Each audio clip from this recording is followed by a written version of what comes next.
tem um livro que chama A Sua Vida em Primeiro Lugar. É um livro chatinho, assim, aquele livrinho típico de autoajuda e tal, mas eu recomendo para todo mundo que puder ler, porque, entre outras coisas, tem um capítulo lá específico dos que ela chama de ralos de energia, que são exatamente essas coisas que a mente se agarra e fica trabalhando, que vão te desnutrindo por dentro. Por exemplo, aquela coisa assim, você está trabalhando, mas você está pensando assim, quando eu chegar em casa eu tenho que arrumar o armário. Enquanto você está trabalhando, que você está com essa coisa te puxando, porque eu tenho que arrumar o armário, ou porque eu tenho que resolver as coisas do papel, essa coisa toda vai te drenando. E a gente tem N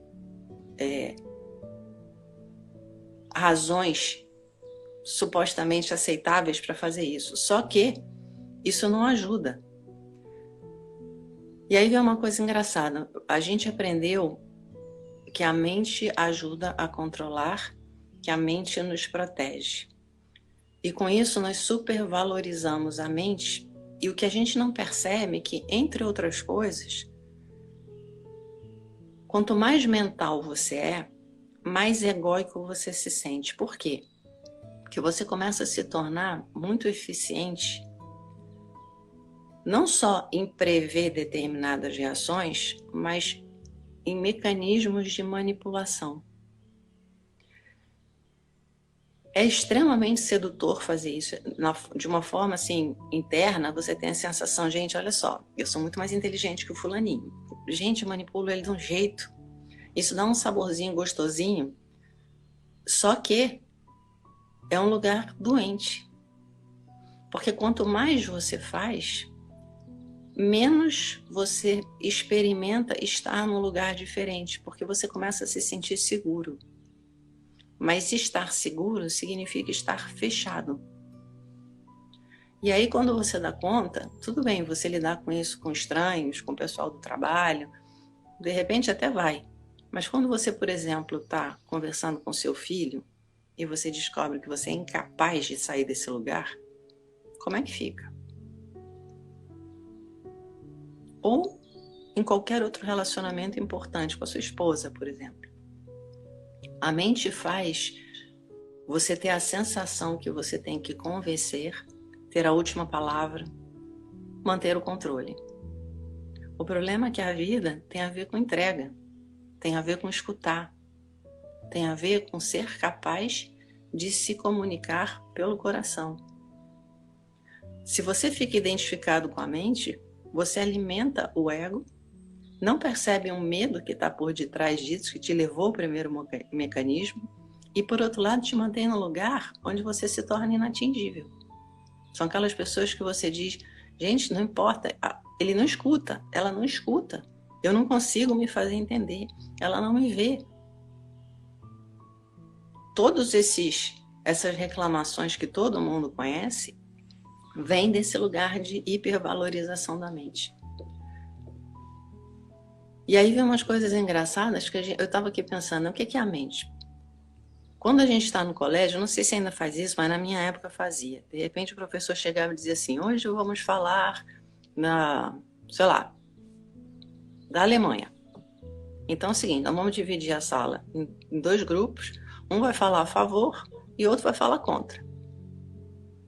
De repente, no final do debate, os dois lados ganhavam nota máxima. Aí você pensa, mas espera aí, como é que isso é possível? Um está falando a favor, outro está falando contra da mesma coisa? Se você parar para pensar nisso, na capacidade que a mente tem de fazer uma coisa parecer completamente certa e verdadeira, e outra coisa, é a mesma coisa, aparecer completamente falsa e, enfim, e ruim, como é que você vai valorizar e colocar as tuas vidas na mão de uma coisa assim? O que é real em termos de mente? O que vale a pena manter em termos de mente? Volta àquela história que a gente vinha conversando no podcast anterior, mudança.